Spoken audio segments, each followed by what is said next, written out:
Joining us tonight is Evan Mulholland, who is the Director of Communications at the Institute of Public Affairs and International Public and Corporate Affairs Specialist and all-round Wonder Woman, Dr. Erin Watson.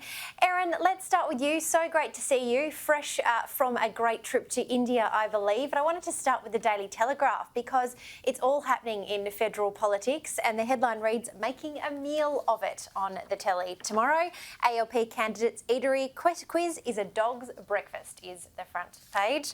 And he has been parachuted into the seat of Parramatta from the eastern suburbs, but Labor candidate Andrew Charlton isn't about to dine out on his knowledge of his new area. In fact, he is flat out naming any restaurants there. Former Bellevue Hill resident Mr. Charlton was unable to name his 3 favourite eateries when put on the spot by a local reporter. He also made a meal of his glossy brochure pitch to voters, incorrectly spelling a historic local suburb and wrongly declaring that the name Parramatta was an Aboriginal term for meeting place. Erin, you've been around the traps and you've been involved in federal politics for quite a number of years. What do you make of, is this a gotcha moment for Andrew Charlton in the seat of, as he contests for the seat of Parramatta in Sydney?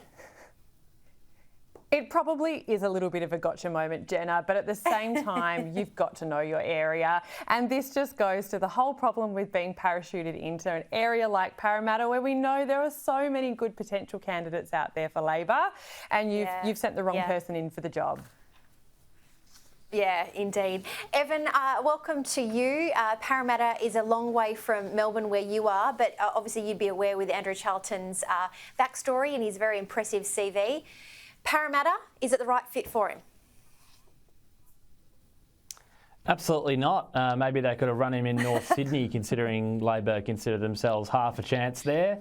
He probably would be better suited.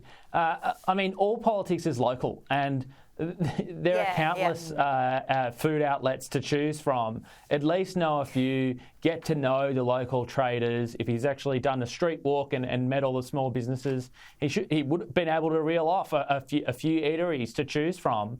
But he clearly doesn't know the area very well, and Labor have to worry about Western Sydney because the Liberals actually do put in the effort in Sydney, particularly in Western Sydney. They are always running at council elections there, building up their brands there. So Parramatta is probably a seat we have to watch. Also Fowler as well. The image of Labor parachuting people in won't just be cast around those electoral boundaries of Fowler and Parramatta. It'll go much wider around the west and the northwest of Sydney, and Labor will be seen as the party that parachute all of their people in rather than picking locals. And I guess I say again, all politics is local, and if you're seen to be taking people for granted, they're going to pick someone else. Yeah, Erin, there was a story in The Australian by Alice Workman earlier this week where it spoke about, where some of the MPs actually live, and some of them live just outside their electorate and others, more than 30 kilometres away.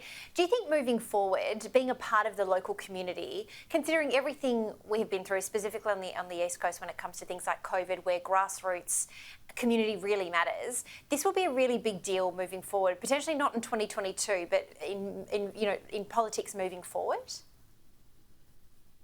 Absolutely. And I think it always has been an issue as well. This is something that comes up every election campaign. Where do the candidates live? Why don't they live in the electorate? You might commit to moving into the electorate, but, come on, you should at least make that commitment, at least be from the area and have lived in the area, have worked in the area, have studied in the area. How can you possibly understand, like Evan says, what those local issues are if you're not actually familiar with the area? You need to understand, where are the problems with the roundabouts? What are the problems with the swimming pools? What aren't you getting from the federal government? What aren't you getting? And unless I hate to use these buzzwords, but it's almost like a little bit of design thinking, actually understanding the problems, living the problems, so that you can articulate and you can best represent your community. And that is absolutely what politics is all about. And, people make this mistake all the time. It's like it's like not being able to name your local restaurant. This is really basic stuff. And living in an area is 100% part of that.